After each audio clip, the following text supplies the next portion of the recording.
গাজায় ২ মাসের জন্য হামাসের সঙ্গে শর্ত সাপেক্ষে অস্থায়ী যুদ্ধবিরতিতে রাজি হয়েছে ইসরায়েল।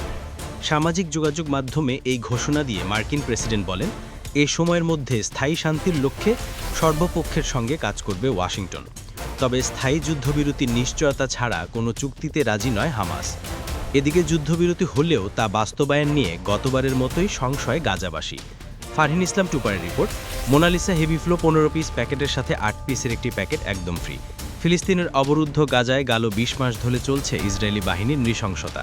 হামলা বন্ধে জাতিসংঘসহ আন্তর্জাতিক কোনো সংস্থার কথায় কান দিচ্ছে না ইসরায়েল। তবে এবার ইসরায়েলের পরম বন্ধু মার্কিন প্রেসিডেন্ট ডোনাল্ড ট্রাম্পের শান্তি প্রতিষ্ঠার উদ্যোগে সাড়া দিয়েছে নেতানিয়াহু সরকার। গাজায় ৬০ দিনের জন্য অস্থায়ী যুদ্ধবিরতি চুক্তি করতে প্রয়োজনীয় শর্তে ইসরায়েল রাজি হয়েছে বলে জানিয়েছেন প্রেসিডেন্ট ডোনাল্ড ট্রাম্প। ট্রুথ সোশ্যালে তিনি জানান, যুদ্ধের অবসান ঘটাতে সব পক্ষের সাথে কাজ করবেন তারা। হামাসও চুক্তিটি মেনে নেবে বলে আশা তার। গাজায় স্থায়ী শান্তি ফেরাতে নির্লসভাবে কাজ করায় কাতার ও মিশরকেও ধন্যবাদ জানান ট্রাম্প। চুক্তিটি বাস্তবায়িত হলে বন্দি বিনিময়ে গাজার পুনর্গঠন এবং দীর্ঘস্থায়ী শান্তির পথ আরও প্রসারিত হবে বলে মনে করে দীর্ঘদিন ধরেই। হামাস স্থায়ী যুদ্ধবিরতি ও গাজা থেকে ইসরায়েল বাহিনী সম্পূর্ণ প্রত্যাহারের দাবি জানিয়ে আসছে। তাই ট্রাম্পের নতুন যুদ্ধবিরতি প্রস্তাবের শর্ত হামাস মানবে কিনা তা স্পষ্ট নয়। এদিকে যুদ্ধবিরতি এবং বন্দি বিনিময় চুক্তির আলোচনা দ্রুত এগিয়ে না নিলে গাজাকে ধুলোয় মিশিয়ে দেওয়ার হুমকি দিয়েছে ইসরায়েল।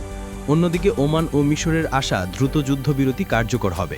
অবশ্যই দুপক্ষকে দ্রুত সিদ্ধান্ত নিতে হবে। ৬০ দিনের শান্তি চুক্তিতে পৌঁছানোর এই সুযোগ পরবর্তীতে শান্তি বজায় রাখতে আলোচনার ভালো সুযোগ তৈরি করবে। যুদ্ধবিরতি চুক্তি দ্বারপ্রান্তে দাঁড়িয়েও গাজায় দেখা দিয়েছে আরও একটি রক্তাক্ত দিন। উত্তর ও দক্ষিণ গাজায় ইসরায়েলের হামলায় প্রাণ গেছে আরও কমপক্ষে ১০৯ ফিলিস্তিনির।